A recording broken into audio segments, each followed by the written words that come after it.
Help me, help me, help me. They carry me, they go where I don't know. They said I should tell you that if you do that again, you will be punished. Don't say I didn't tell you. Hello and welcome to All That Happened in Nigeria, where we give you a rundown of activities that made the week in Nigeria. I am Oluwatobi Enitan. Peter Obi clarifies, Obidient movement not confined to any political party.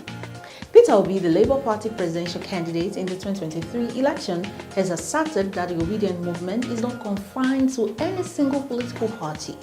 In a statement released by his spokesperson Yunusa Tanko in Awka, the capital of Anambra State, Obi emphasized that the movement's membership spans across different political parties, tribes, religions, and geopolitical regions.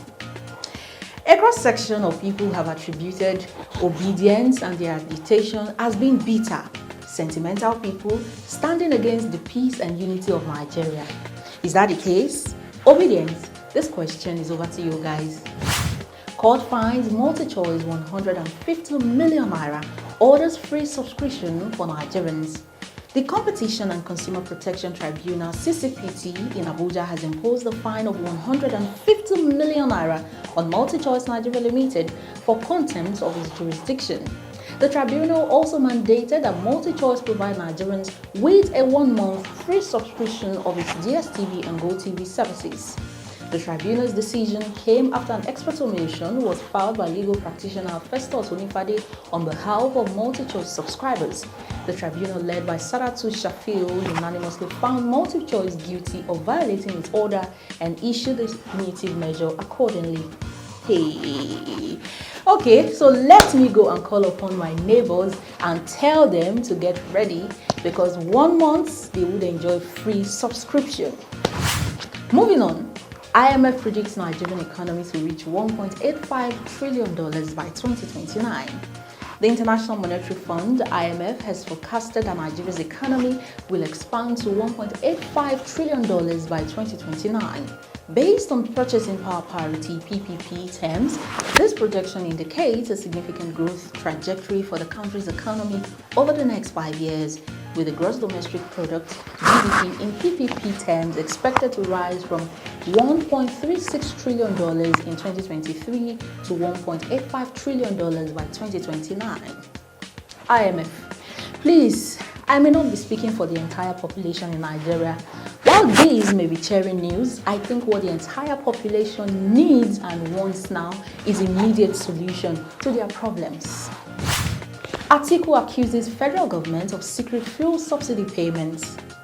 Atiku Abubakar, the People's Democratic Party (PDP) presidential candidate in the 2023 election, has accused President Bola Tinubu's administration of diverting public funds through undisclosed fuel subsidy payments. Atiku criticized the lack of transparency and called for greater accountability and public disclosure regarding these expenditures.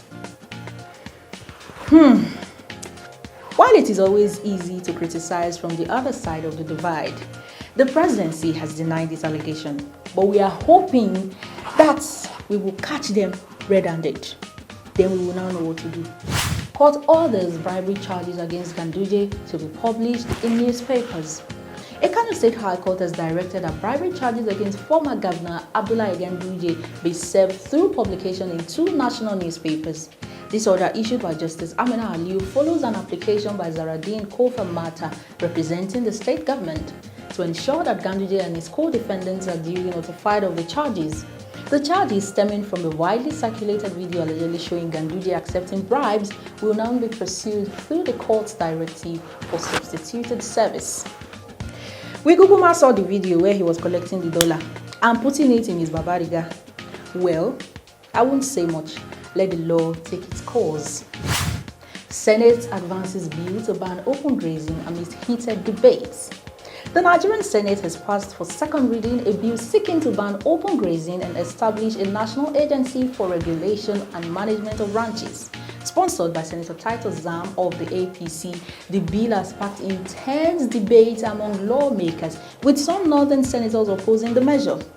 The proposed legislation aims to address the long-standing issues related to open grazing and promote a more structured approach to animal husbandry in Nigeria.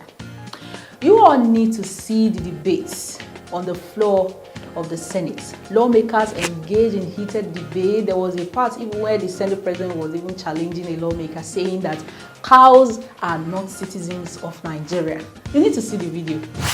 Autopsy suggests drug reaction as possible cause of Mohbad's death. An autopsy report on the late singer Ileri Oluwaloba, popularly known as Mohbad, has indicated that a drug reaction may have caused his death. Conducted at the Lagos State University Teaching Hospital, the autopsy and toxicology tests suggest that a fatal anaphylactic shock or drug reaction could be the likely cause. God Almighty. Which story would we even believe? I thought they said there was no autopsy conducted. Nigeria, we hail thee. Police warn against abducting law enforcement officers. The first public relations officer, ACP Olumuyiwa Adejobi, has issued a warning to motorists against abducting policemen and other law enforcement agents while they are performing their duties. Adejobi emphasized that such actions are severe violations and will attract significant penalties. This warning comes in response to incidents where drivers have resisted and forcefully taken away law enforcement personnel during traffic enforcement activities. Help me, help me, help me. They carry me, they go where I don't know. They said I should tell you that if you do that again, you will be punished. Don't say I didn't tell you. Murik urges NLC, TUC to avoid strike during Salah Eve.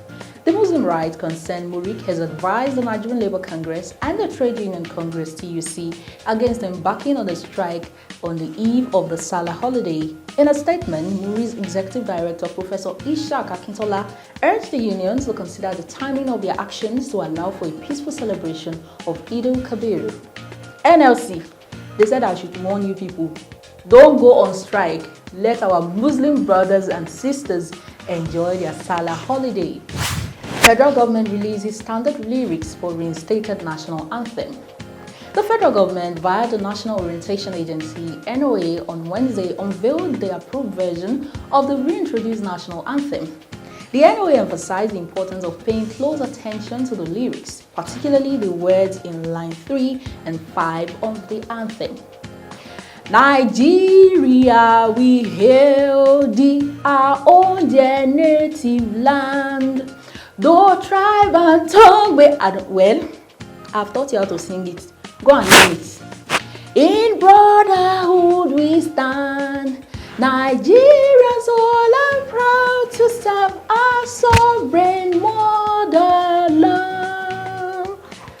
Federal government might be sharing money. Maybe now they will say 5 million to anybody that can read the national anthem and national prayer. You better go and memorize it and recite it well. Thank you so much for watching all that happened in Nigeria. I've been your host, Oluwatobi Enito, saying bye for now.